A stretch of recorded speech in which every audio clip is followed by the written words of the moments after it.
now 2 police reports against me by so-called orang asli. Well, they are orang asli. Now, the first report, this guy Abu, so-called from Kampung Rekom, came out from PAS. The PAS people actually posted the police report. Then of course, I was like surprised, why this police report against me and alleging me as the leader behind it, the dalang, or the one who actually organized everything about this blockade and urged the orang asli, and of course they need to find black sheep, or is it what they call it? The word? A scapegoat, yes, that's the word, scapegoat. They have to find, because they're trying to cover, I'm talking about the Kelantan government. They are trying to cover up their mistakes, and the things that they have never done. So if you go into the jungle now, the forests are totally destroyed, okay? It is really, really very scary when you go inside there. And they are opening up this so-called ladang rakyat, which will not benefit anyone but themselves and the loggers. I'm sure some of you have seen the size of the logs, that they have taken out. One log in one lorry, you can imagine. That kind of log can only exist from primary jungle, okay? And they are going deeper and deeper into primary jungle and taking out all those expensive trees. And there is something, logging is not, we are not against logging per se, because there is a need to log for trees. But there is a sustainable way of logging, not by destroying the whole of the area and then replace it with so-called what they call as ladang with kelapa sawit, the palm trees as well as these rubber trees. These trees are unable to hold water.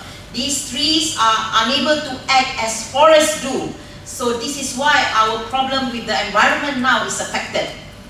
Now this blockade, I must tell you that it's not my idea. Okay, of course, it's up to you to believe me or not. I go in as a lawyer. I go in, yes, I've been going in for quite a couple of years now, explaining their rights. Explaining that they can rise and they can speak up and do something about their lives. Now, their lives inside the interior, and I concentrate mostly in the orang asli in the interior, because in terms of the law, the land rights, you see, with those orang asli that have been moved away from their original kampung, it is difficult for them to claim their rights anymore on the ancestral land, because they have left. That is one of the requirements in all the decisions by the court, that if they have left their old kampung, they cannot claim they are in possession anymore. You see, in possession is quite important to prove in court. So this is why I am concentrating with the orang asli in the interior, because they are still living in their original ancestral land.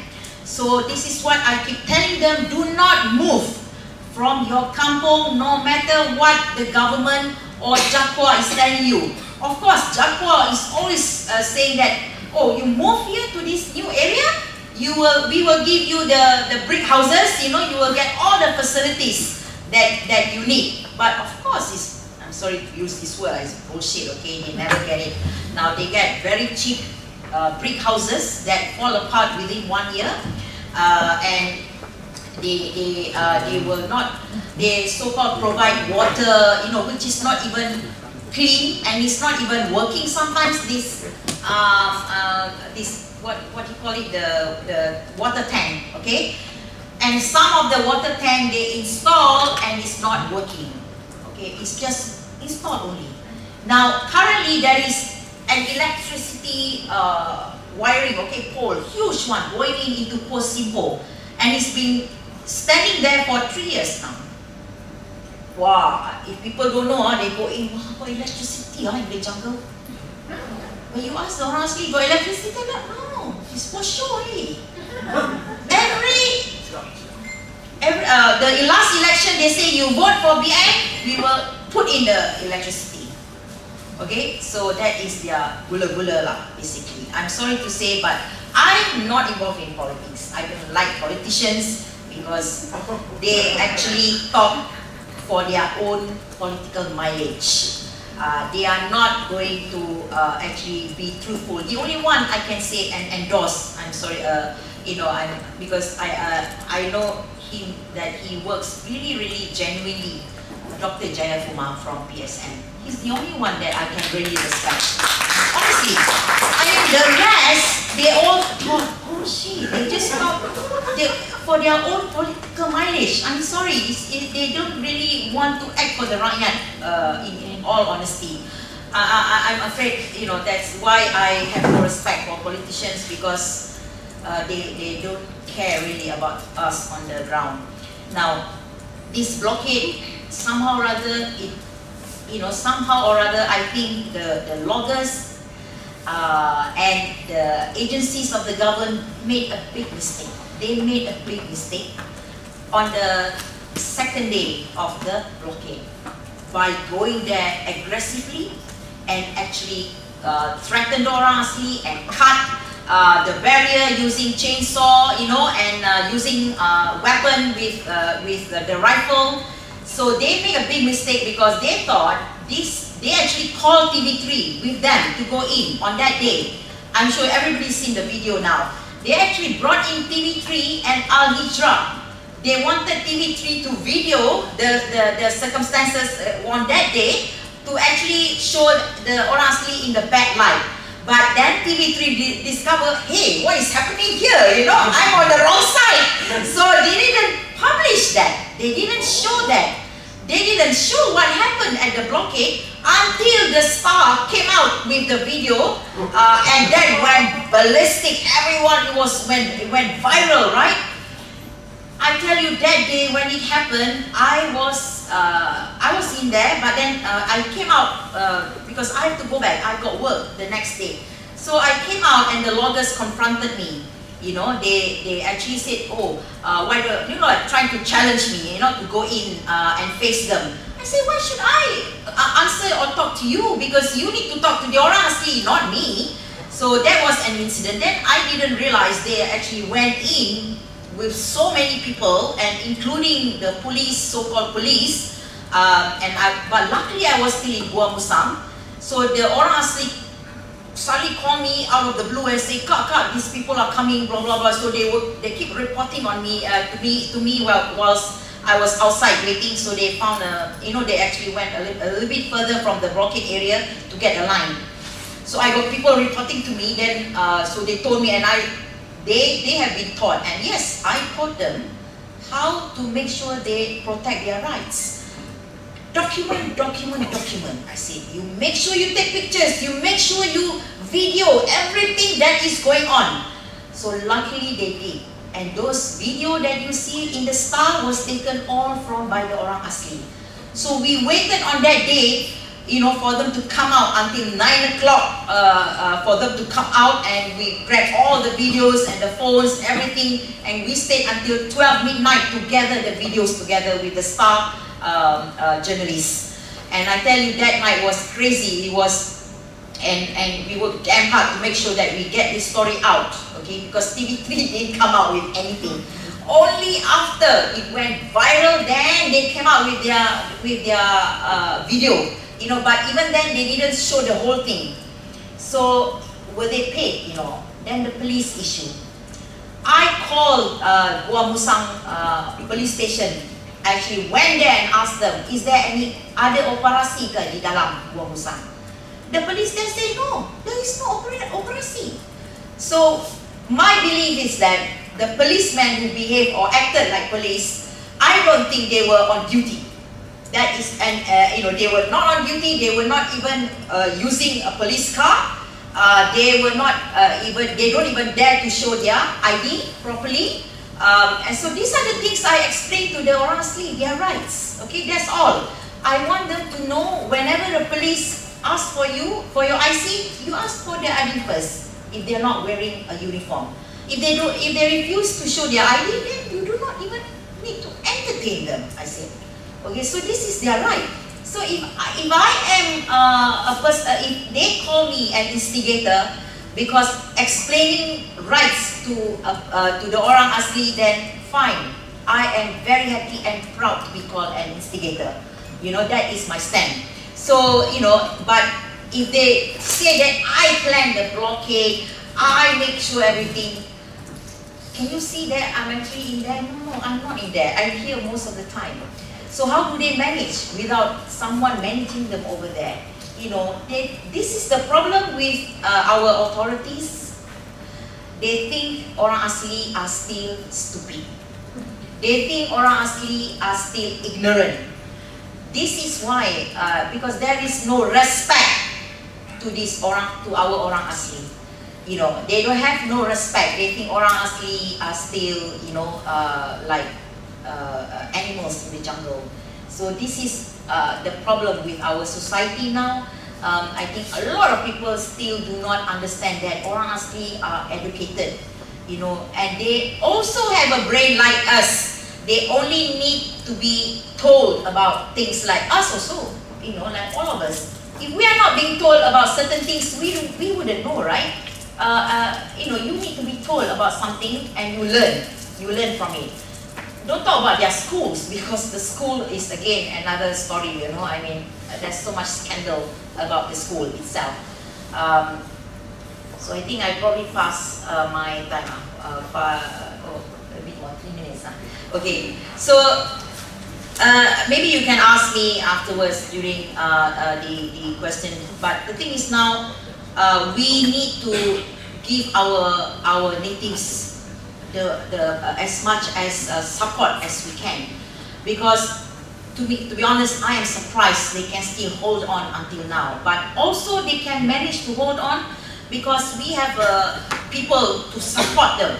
Okay, to support them to continue like food, petrol money and all that, because without that also they cannot, because they need to go in and work to feed their family. If so, now I heard kampong, not kampong, that area where they have the blockade is not a kampong. It is actually just a road where this is like a Y, where all the lorries coming out from this area. So that is why they decided to do a blockade there. So now the blockade area is becoming like a kampong. Like everybody, all the villagers are coming out, you know, to go there. And I actually say that, you know, why because it's very dusty and it's not very clean over there. Okay, I went there and stayed for a couple of days. I got sick when I came back because of the dust. It's so very dusty. So I don't know why everybody's coming out. This is something that, but they do. This is again about the orang asli. I think you must understand they like the sense of community. They do like to be in a community, a lot of them together. So they feel stronger in numbers. And also this is why also when we discuss with the orang asli, you cannot just use the batin. Now, the batin nowadays are not the same as what it used to be. In the olden days, batin goes by like a blood, isn't it? It goes to the father, and then it goes to the son, and then it goes to the, you know, the descendants. But no more now. Jakwa stopped that. Jakwa will only choose people who are pro-Jakwa. Pro-Jakwa, okay? So, I'm sorry, I have a lot of things to say about Jakwa. We must have an audit where the money goes in Jakwa. Really, this is something I think that the government, we must tell the government that Jakwa, we need to have a proper audit where the money goes, because we cannot see anything, any improvement in the orang asli lives in the villages. You know, that you know, as what Shafi said, hundreds of millions being given to Jakwa to manage. But where are the money? We cannot see any development amongst the orang asli. What we hear is that they will do a seminar course for the batin, okay, and they go and stay in a nice resort, expensive resort, and you see the Jakwa officers driving expensive car, Land Cruiser, okay. This we see, this we can see. But then they built houses, so-called these brick houses, supposedly, you know, like about 30,000 for each house. But you see the quality of the house is absolutely horrendous. And then not everyone gets. If you are known as against, you know, if you are an activist, you are against Japwa, you will not get the help. You will not get a house. Okay? If you quiet and you follow the toe, you get the house. So, but in any event, the house looks horrible. I always say that these people think that by giving brick houses in the jungle is like good, you know, but orang asli built their own house because it's hot in there. It is so hot to be in that house that they hardly stay in there, and they actually just leave their stuff, but they actually stay in their own hut. They make a hut. Always you will see there's a hut attached to their so-called bungalow. Okay, I mean, you can see what happened to the orang asli at the curve, you know, bandar utama there where Kota Damansara, yeah, Bukit Lanjan, right? They give how many bungalows to this orang asli, right? How many houses already been taken back by the government because they cannot afford to pay? They don't know about this cukai pintu. They don't know about they have to pay the electricity. They don't know about this. So they are not used to be working 9 to 5 or working, as I said, like they don't know how. So they have nothing to work with. There's no jungle, nothing to go find money, you know. So eventually they lost their houses, and many of them actually have gone back. Not gone back, they have gone to relatives. Kan? This is Shark Koyo. Shark is an orang asli as well, and he's a very famous painter. Okay, he actually paints beautiful paintings on orang asli lives and still things like that. Yeah, I really admire his work. So this is the thing. You give them this huge bungalow, which they just sit at the longkang there and like this sit down. And this is what happened to all the penempatan. You know that the area that the government set up. You see the orang asli just sit there, don't know what to do. So now eventually they go back. They go back to the jungle. And this is the problem. I feel that the orang asli not being understood by us. We need to, you know, actually understand their nature and their psyche. Okay, thank you.